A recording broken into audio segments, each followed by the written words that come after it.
Se você quiser saber um pouco sobre como é o processo de cidadania portuguesa via judeu sefardita, fica nesse vídeo que eu vou contar um pouco sobre o meu caso. Eu sou João Pedro, tenho 27 anos e viajo desde que eu tinha 18.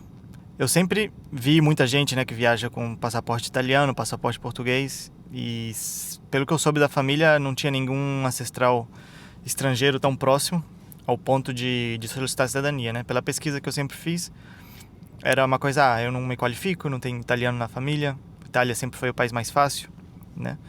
Então eu meio que deixei de lado, sempre viajei com passaporte brasileiro, já morei na Nova Zelândia, no Canadá, na Austrália, e sempre com visto, com Working Holiday Visa, com vistos de estudante, de trabalho. Nunca tive esse facilitador, né, que é o passaporte europeu. Também viajando a outros países, sempre com passaporte brasileiro, sem tantos problemas até então.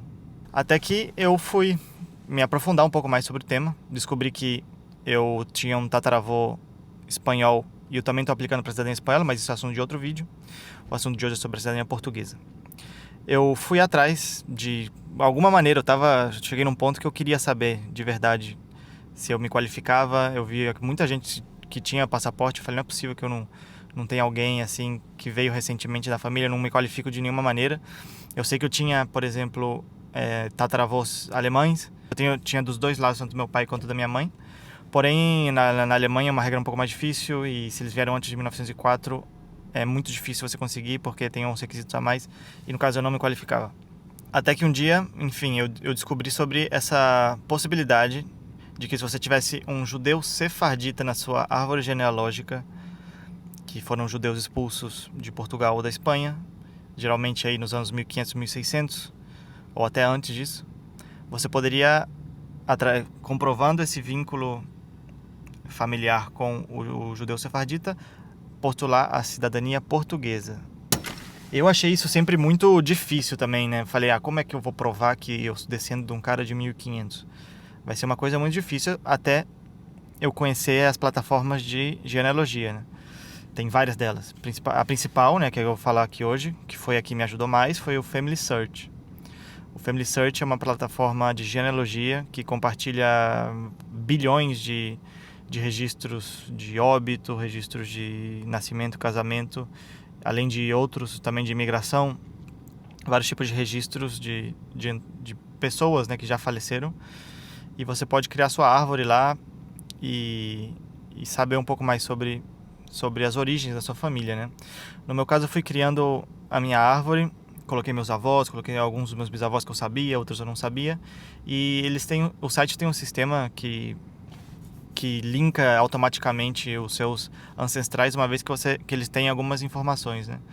Então, uma vez que eu coloquei meus bisavós, ele já viu o nome, tipo, lugar de nascimento, data e tal, e já linkou com os antepassados dos meus bisavós. Então, dessa forma, eu já, em algumas ramas da árvore, eu já podia ver ancestrais até 1500. Então, eu falei, uau, que legal, será verdade isso, né? Eu fui, então, subindo a árvore, eu até de várias ramas, né? No meu caso, foi o lado da minha bisavó, de parte de pai. E fui subindo, até que encontrei alguns judeus sefarditas. A própria maneira como funciona o Family Search, é tudo colaborativo. Então, quando chega num ponto, as pessoas, porque muitos fazem isso com o intuito de ver se tinha um judeu sefardita, eles colocam a estrela de Davi no judeu e faz tipo escrito certificado, que ele é aceito para o processo de cidadania, né? Eu achei alguns. E o principal deles foi o Antônio Bicudo Carneiro, que é um dos principais que são mais aceitos no processo, né? Essa é a primeira parte, a parte da emoção. Assim, não é possível, eu sou descendente de um judeu sefardita, como será agora para eu conseguir essa cidadania? Então, o segundo passo é me informar, né? Agora, como que eu provo que isso aqui é verdade e como que eu dou entrada no processo? Eu, então, entrei nos grupos de Facebook, tem vários deles. O primeiro passo é você fazer um relatório provando linha por linha, desde o judeu até você, o aplicante, pelo menos um documento de alguma relevância provando linha por linha. Pode ser alguma citação em livro, tem que ser um livro de relevância, pode ser nos mais recentes, né, cópia de batismo ou de casamento na igreja, seja ela qual for. Pode ser nos mais recentes ainda, registro civil, né? Registro civil, para quem não sabe, só começou a partir do ano de 1889 no Brasil. A maioria das fontes já está no Family Search, pelo menos no meu caso, quase tudo já estava no Family Search. Esse relatório tem que ser feito nos padrões da CIL, que é CIL, Comunidade Israelita de Lisboa. Quando eu descobri isso tudo, estava no meio dessa transição da lei, que a lei ia acabar, que não vai acabar, que o Congresso de Portugal vai mudar, vai extinguir a lei e tudo mais. Então eu não podia perder mais tempo, já estava assim, no final da lei. Até hoje ainda dá para fazer, pelo menos até outubro ainda dá para fazer. Então quem não foi atrás disso, que vai atrás hoje ainda. Se você ver esse vídeo, termina o vídeo e vai atrás de saber se você se qualifica para a cidadania. E eu resolvi contratar um genealogista chamado Rani Macedo. Ele tem um canal enorme de genealogia no YouTube, que se não me engano é o maior do Brasil, o maior canal de genealogia do Brasil. Eu entrei em contato com ele, ele fez o relatório para mim. Então eu preferi fazer dessa forma para poder evitar estresse, para poder não fazer nada errado e, enfim, não ser aceito, entendeu? No final da lei, assim, eu acho que se você tem tempo, no caso ninguém tem tempo porque a lei está para terminar, você poderia ter feito sozinho, se fosse uns anos atrás, mas agora no final é bom falar com um especialista que vai saber o que a CIL vai pedir e o que não precisa, o que precisa, os formatos exatos que a CIL exige que o relatório seja formulado. Então, por um lado é isso. O outro lado é você aplicar para a Conservatória de Lisboa ou do Porto, no caso de Portugal, no geral, que é o órgão responsável por emitir e processar as cidadanias portuguesas. Esses dois processos são feitos de maneira separada. Você aplica para a CIL, manda o relatório para a CIL, eles te devolvem com um código de que o seu pedido foi protocolado. Com esse código, você vai na conservatória e aplica para a cidadania, ainda não com o formulário, porque ele ainda não está pronto, ele está em processamento, mas já com o código provando que ele está em processamento. Ambos os processos demoram em torno de 3 anos, correndo em paralelo, um pelo lado com a CIL, outro pelo lado com a conservatória. Chega no ponto que o seu pedido na conservatória, alguém vai pegar esse processo e, caso o formulário da CIL ainda não estiver pronto, eles mesmos se comunicam internamente e um pede para o outro. Mas muito provavelmente, na maioria dos casos, o formulário da CIL fica pronto antes e já é mandado para conservatório. Se você também viaja bastante, que é uma maneira mais barata de gastar o dinheiro no exterior, eu vou deixar aqui o link na descrição de afiliado da Wise, que é a melhor maneira de você transferir reais para dólar ou para euro, pagando a conversão mais barata. Eu sempre uso quando eu viajo e se você se inscrever com o meu link, você pode me ajudar. Então, rapidamente, segue o vídeo. É mais ou menos assim que funciona, pelo meu entendimento. Eu também não estou no processo, né? Não sei exatamente se foi o que me informaram, é alguma coisa dessa natureza o processo. Então, o processo você pode aplicar sozinho na conservatória, mas pelo meu entendimento tem algumas coisas que eles foram mudando nessa lei no decorrer do tempo que tornam mais difíceis você aplicar sozinho. Uma delas é a comprovação de vínculos com Portugal. Desde 2024 você precisa comprovar vínculos com Portugal. Eles não vão te dar cidadania de maneira automática. Antes, eles te davam cidadania apenas com esse certificado da CIL. Agora não é mais assim. Além disso, você precisa comprovar alguns vínculos com Portugal. Esses vínculos, na maioria das vezes, podem ser demonstrados com viagens constantes durante sua vida para Portugal, com abertura de conta em banco.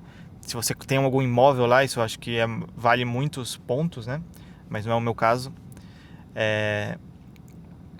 Se não me engano, algum curso que você fez, se você já estudou lá, se você já trabalhou lá, se você já morou lá, legalmente, óbvio, né? Qualquer coisa que possa, eventualmente, ter familiares lá, criar esse vínculo com a comunidade portuguesa, com o país. E isso é subjetivo, isso é discricionário. Quando a conservatória pegar o seu processo, eles vão ver os seus vínculos e vão julgar que sim ou não. É muito importante, então, aplicar com advogados também para ter essa assistência, né? Porque isso daí é um ponto a mais no processo que fazendo sozinho você talvez não tenha essa ajuda, assim, entendeu? Outro ponto é que tem um limbo nessa lei, porque em algum momento eles colocaram como obrigatoriedade para ter a cidadania via sefardita residência de 3 anos em Portugal. Então, se você não tiver residência, você teoricamente não poderia ter. Porém, essa lei nunca foi regulamentada. Isso foi o que os advogados me explicaram. E pelo fato de não ser regulamentada, você fazendo com advogados, eles incluem todos os recursos. Se eventualmente isso for pedido, eles podem entrar com recurso falando que nunca foi regulamentada, que então não valeria, né, essa exigência de 3 anos. Até porque, para você conseguir a cidadania via tempo de residência, 5. Então você seria facilitado em 3 anos. É uma coisa que é muito pouca a diferença, então basicamente seria o fim da lei, né? Até hoje não teve nenhum processo julgado após eles colocarem essa regra dos 3 anos. Todos os processos julgados até hoje foram antes da regra dos 3 anos, então a gente não sabe se eles vão pedir ou não, mas o entendimento geral dos profissionais, pelo que eu vejo, é que eles não vão pedir porque ela nunca foi regulamentada. Isso cabe recurso, então isso provavelmente nunca vai ser exigido. O que sim vai ser exigido são os vínculos. Então eu já fiz uma viagem a Portugal há uns meses atrás. Eu vou fazer outra viagem daqui a um ano, mesmo com o processo já em andamento. Você pode fazer as viagens com o processo em andamento. E eu quero fazer uma eventual terceira, quarta e talvez até quinta viagem, porque eu quero ter certeza que eles vão me dar. No caso, eu moro na Austrália, então para aqui não é tão caro passagens para a Europa, então eu acho que vale a pena para mim, pelo menos, ir para lá. Se você já mora na Europa ou mora na Irlanda, tem muitos brasileiros na Irlanda, muitos brasileiros em várias partes da Europa, é muito mais fácil, né, você ir visitar Portugal. Tem que ter comprovação, né, se você não entrou por Portugal. Entrou por outro país, pegou um ônibus, que foi o meu caso, eu entrei pela Espanha. Tenha alguma prova, né, o PDF lá do ônibus, ou o carimbo do passaporte na Espanha e de como você entrou em Portugal e tal, porque eles não têm controle fronteiriço, né, na zona Schengen. Em outubro, há uma chance dessa lei acabar, porque tem toda essa onda de anti-imigração na Europa, né? Ainda mais uma lei dessa que você está tendo a cidadania por causa de um ancestral de 1500, é uma coisa que muitos alegam que já tem muito tempo que essa lei está em vigor e que o reparo histórico já foi feito, então deveria ser terminada. Enfim, não sabemos se realmente vai terminar ou não, mas é bom ter pressa se você é interessado em se beneficiar dessa lei e se você se qualifica, né? Se o seu processo tem provas fortes de pessoa para pessoa na sua linha genealógica e que seja viável para eles emitirem o certificado de judeu sefardita para você. Então, o vídeo de hoje é isso. No próximo vídeo eu falarei sobre a cidadania espanhola, a lei da memória democrática que também está acabando.